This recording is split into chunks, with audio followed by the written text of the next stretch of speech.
আমরা দেখি বর্তমানে অনেক যুবক অথবা অনেক যুবতীরা নাম পরিবর্তন করে, অর্থাৎ যখন সে ছোট্টময় শিশু ছিল তার বাবা অথবা তার মা বিভিন্ন আঙ্গিকে তার নাম রেখেছে।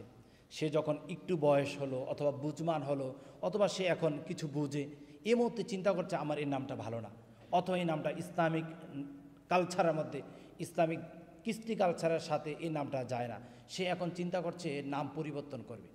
আমাদের কাছে এই বিষয়টা অনেকে জানতে চেয়েছে, নাম পরিবর্তন করলে আকিকা দিতে হবে কিনা। Very important question. আমরা প্রায় সময় এটা দেখি, অনেকে মাঝে দেখি ফেসবুকে স্ট্যাটাস দেয়, আমি নাম পরিবর্তন করেছি, আকিকা প্রদান করেছি।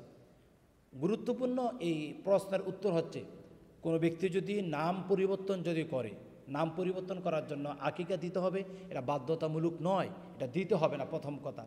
কিন্তু যদি আপনার স্মরণে থাকে বা যদি আপনার বাবা মা বলে, তুমি যখন ছোট ছিলা, আমরা যখন তোমার নাম রেখেছিলাম সল্টু, অথবা তোমার নাম রেখেছিলাম বল্টু, অথবা অন্য কোনো নাম, অথবা যেই কোনো নাম এ টু জেড যেই কোনো নাম রেখেছিলাম তোমার, সেই সময় আমরা আকিকা প্রদান করি নাই।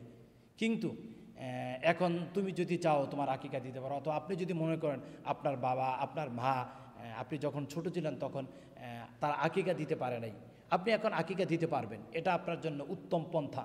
কিন্তু আপনি নাম পরিবর্তন করবেন, এই জন্য আপনার আকিকা দিতে হবে না।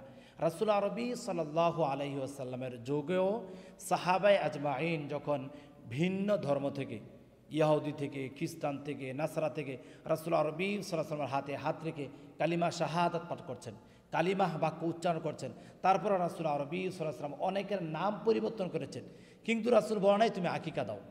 নাম পরিবর্তন করে আকিকা দিতে হবে না। ভেরি ইম্পর্ট্যান্ট বিষয়টা আমরা জানতে পারলাম। তাহলে আমরা যে বিষয়টা জানানোর চেষ্টা করলাম, আল্লাহর কোনো বান্দা, আল্লাহর কোনো বান্দি যদি আল্লাহ তাআলা তার প্রতি যে রহমতের বারিদা যদি বর্ষণ করে, যদি চিন্তা করে আমি আমার সুন্দর একটি নাম রাখবো, ইসলামিক কৃষ্টি কালচার অনুযায়ী আমি নাম রাখবো, আর আমি এই নামটি পরিবর্তন করতে চাই, তাহলে আপনি নাম পরিবর্তন করতে হবে। এটা সুন্নাহ দ্বারা সমর্থন রয়েছে, কিন্তু নাম পরিবর্তন করার জন্য আপনার আকিকা দিতে হবে, এটা বাধ্যতামূলক নয়। আপনি ইচ্ছা করলে আকিকা না দিলেও হবে। কিন্তু যদি আপনার স্মরণে থাকে আপনার পিতা কিংবা মাথা আপনার আকিকা দেয় নাই, তাহলে আপনি আকিকা দিতে পারেন। কেননা রাসূল আরবি সাল্লাল্লাহু আলাইহি ওয়াসাল্লাম বলছেন, কুল্লু গুলামিন রহিনাতিন বিআকিকা, প্রতিটি বনি আদমকেই আকিকা প্রদান করতে হবে। আল্লাহ সুবহানাহু ওয়া তাআলা আমাদের সবাইকে কোরআন এবং হাদিস, ইজমা এবং কিয়াস বুঝে আমল করার তৌফিক দান করুক। আল্লাহুম্মা আমিন।